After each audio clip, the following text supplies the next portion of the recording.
Cuando tratamos de describir una turbina, pues nos basamos en sus parámetros característicos. Esos parámetros característicos vienen en prácticamente la primera hoja del manual de la turbina, se llama datasheet o hoja de datos de la turbina o hoja de parámetros característicos. Vamos a ver en este vídeo cuáles son esos principales datos, esos principales parámetros característicos y vamos a tratar de explicar cada uno de ellos.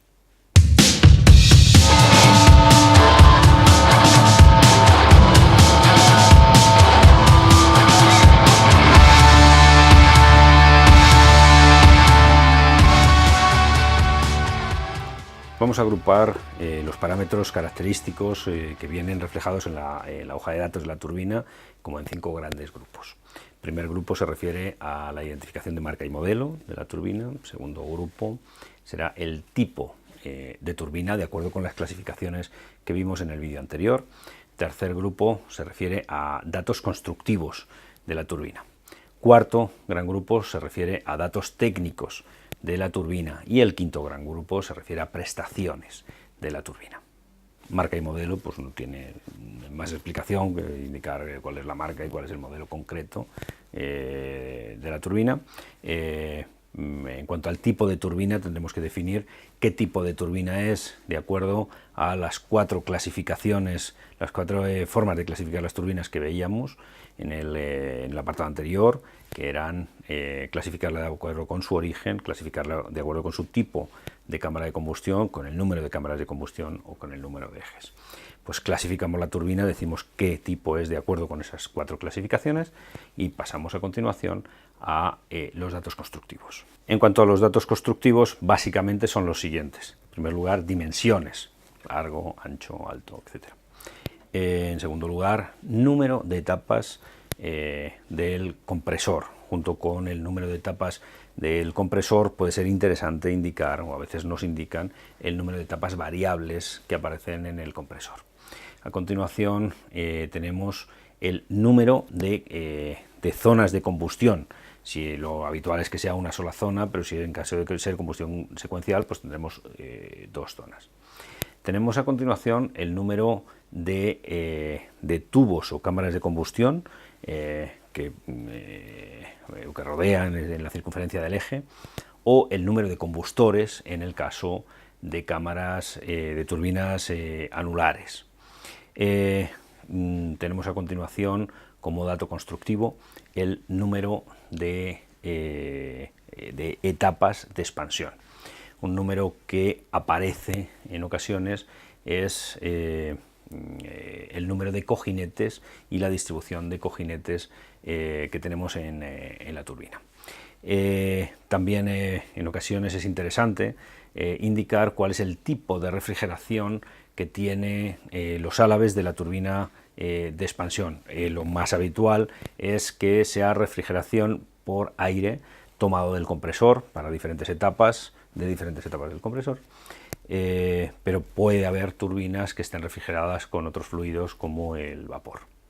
En cuanto a algunos datos técnicos de interés, aparecerá una zona en el datasheet, en la hoja de datos, en el que nos hable primero combustibles que utiliza, combustibles que puede utilizar. A veces será un único combustible o a veces podrá utilizar varios combustibles, líquidos, gaseosos, etc. Dato característico importante son las presiones que se alcanzan en la descarga del compresor y por tanto la presión que se llega a alcanzar en la cámara de combustión.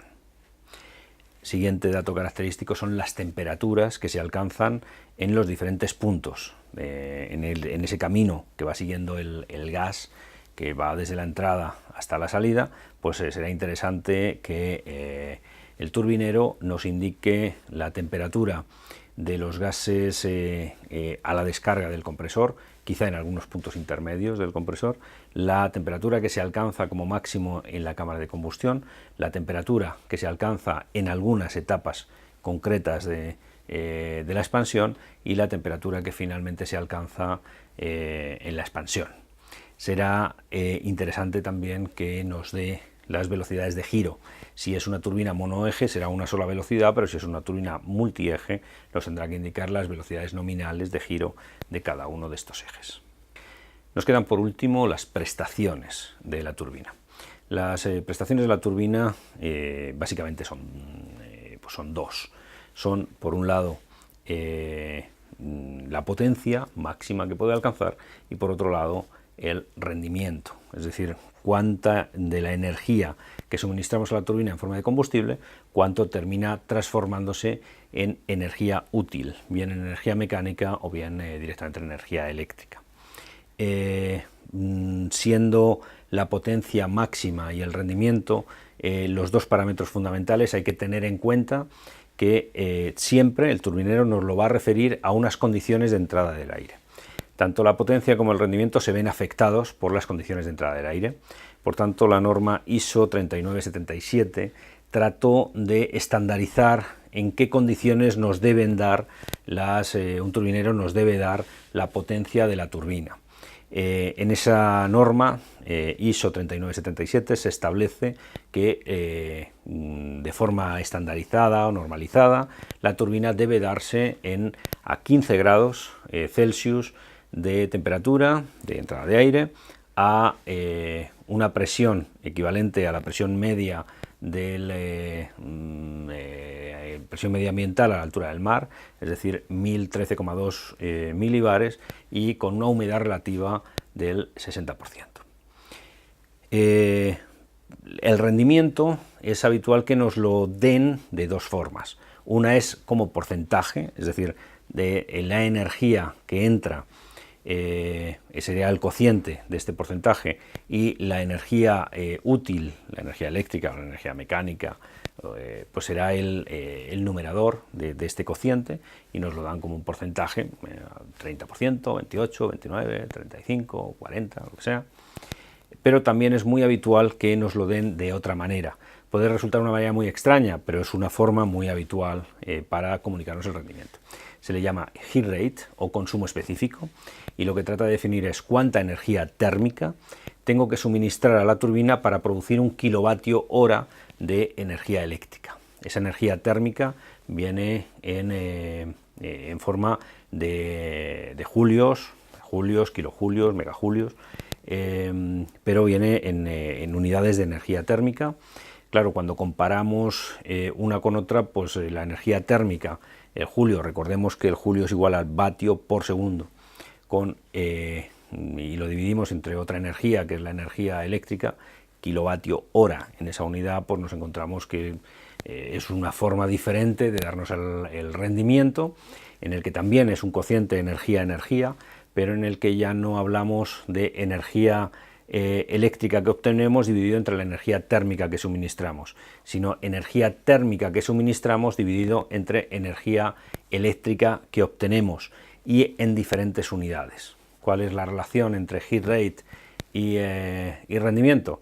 Pues es muy sencilla. Si nosotros rendimiento es igual a 3600 dividido entre el heat rate o consumo específico, y el heat rate o consumo específico es igual a 3600 dividido entre el rendimiento. Con esta sencilla fórmula somos capaces de transformar una en otra si es que no nos apañamos bien con una unidad o con otra.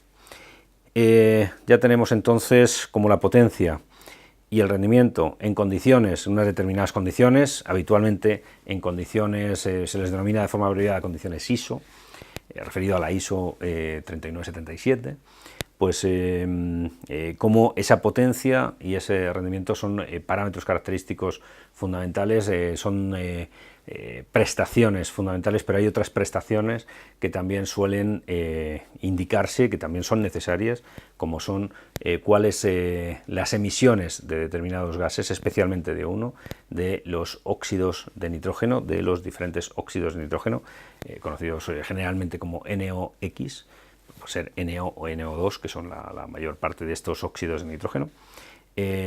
También están referidos a decibelios, es decir, ruido que llega a emitir la turbina dentro del contenedor o fuera del contenedor acústico. Hay algún parámetro importante que es el tiempo de arranque, desde que iniciamos el arranque hasta que la turbina se encuentra sincronizada o hasta que la turbina se encuentra a plena carga.